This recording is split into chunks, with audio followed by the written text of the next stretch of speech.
दुख की असली वजह क्या है? क्या कभी आपने सोचा है कि आपको दुख क्यों हो रहा है? ये सबसे ज़रूरी बात है समझना कि पेन और सफरिंग दो अलग चीज़ें हैं। पेन नेचुरल है, वो लाइफ का एक पार्ट है, लेकिन सफरिंग हम खुद क्रिएट करते हैं अपनी सोच से। मान लो कि आपका एसपी स्पेसिफिक पर्सन आपसे बात नहीं कर रहा या फिर ब्लॉक कर दिया उसने।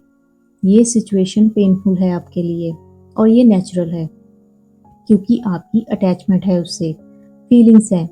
लेकिन अब अगर आप रोज़ ये सोचना स्टार्ट कर दो कि मेरे साथ ही क्यों होता है, मैं इनफ नहीं हूँ, वो किसी और को चूज़ कर लेगा, मेरी लव लाइफ कभी ठीक नहीं होगी, तो आप पेन के ऊपर एक लेयर ऐड कर रहे हो। ये जो एक्स्ट्रा स्टोरीज आप बना रहे हो, यही सफरिंग है, यही आपके दुख का कारण है। नो कांटेक्ट में तो आप पहले ही हो और ये भी दुख आपको हो रहा है, लेकिन उस दुख के साथ साथ आप ऐसे ही नेगेटिव थॉट्स सोच कर फालतू के उसके ऊपर एक लेयर बना लेते हो और ज़्यादा, और आपका दुख जो है वो डबल हो जाता है।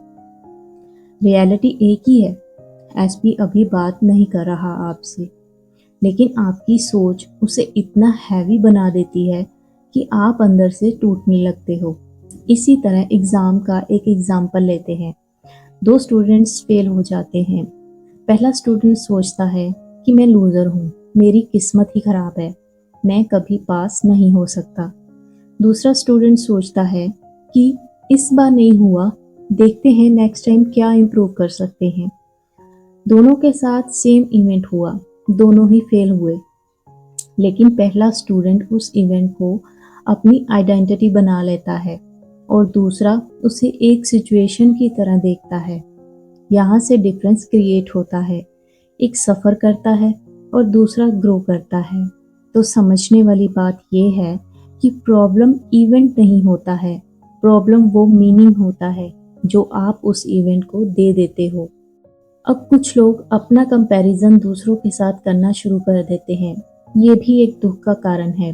मान लो कि आप अपनी लाइफ से ठीक ठाक खुश हो, लेकिन जैसे ही आप सोशल मीडिया स्क्रॉल करते हो और देखते हो कि किसी का रिलेशनशिप परफेक्ट है, किसी का करियर सेट है, किसी के पास ज़्यादा पैसे हैं, तो आपका माइंड आपको उसी टाइम पे कंपेयर करना स्टार्ट कर देता है। अब जो चीज़ें आपके पास ऑलरेडी हैं वो छोटी लगने लगती हैं आपको, क्योंकि अब तो आप दूसरों के पास जो है वो देख रहे हो और उससे अपनी लाइफ को कंपेयर कर रहे हो। रियलिटी नहीं बदली है आपकी, आपकी लाइफ वही है, लेकिन आपका एक्सपीरियंस चेंज हो गया है। इसीलिए कहा जाता है कि दुख बाहर की कमी से नहीं, अंदर के कंपैरिजन से बनता है। अब किस्मत को भी सिंपल तरीके से समझते हैं। लोग सोचते हैं कि सब कुछ पहले से ही लिखा हुआ है, लेकिन ऐसा नहीं है। किस्मत एक्चुअली एक मिक्स है आपके पास्ट एक्शंस का, आपकी करंट थिंकिंग का और आपके प्रेजेंट चॉइसेस का। मान लो आपकी लाइफ में अभी कोई टफ सिचुएशन है, जैसे जॉब नहीं मिल रही है या फिर एसपी से डिस्टेंस है आपका। ये पार्ट शायद आपके कंट्रोल में ना हो, लेकिन अब आप उस सिचुएशन को कैसे हैंडल करते हो ये आपके कंट्रोल में है। अगर आप गिव अप कर देते हो, नेगेटिव सोचने लगते हो, तो आप अपनी फ्यूचर रियलिटी भी वैसी ही बना देते हो। लेकिन अगर आप थोड़ा स्टेबल रहकर, थोड़ा सा रुक कर सोचते हो, अपने थॉट्स को, अपनी थिंकिंग को चेंज करते हो, तो धीरे धीरे आपकी किस्मत भी चेंज होने लगती है। मैनिफेस्टेशन को भी लोग गलत समझ लेते हैं। ये सिर्फ इमेजिन करने का गेम नहीं है, बल्कि आपकी इनर स्टेट का गेम है।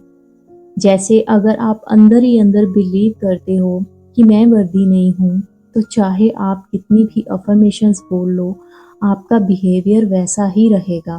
आप ओवरथिंक करोगे, डाउट करोगे, छोटी बातों पर रिएक्ट करोगे, और फिर जब रिजल्ट खराब आता है तब आप उसे बैड लक बोल देते हो।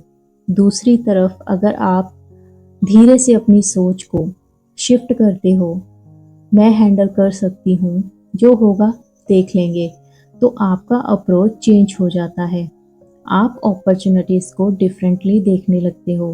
लोगों से बेटर कनेक्ट करते हो और रिजल्ट्स भी चेंज होने लगते हैं।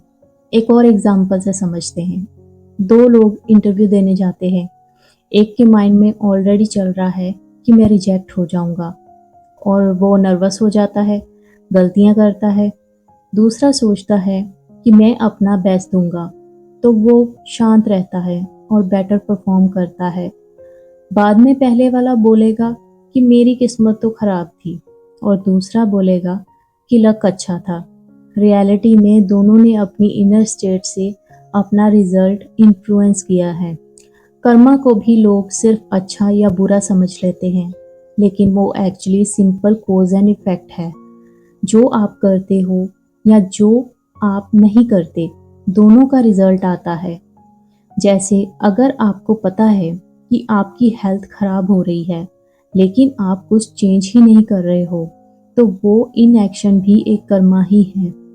वैसे ही रिलेशनशिप में अगर आपको पता है कि आप ओवरथिंकिंग कर रहे हो, लेकिन आप उस पैटर्न को देखते ही नहीं हो, तो वो भी फ्यूचर प्रॉब्लम्स क्रिएट करेगा।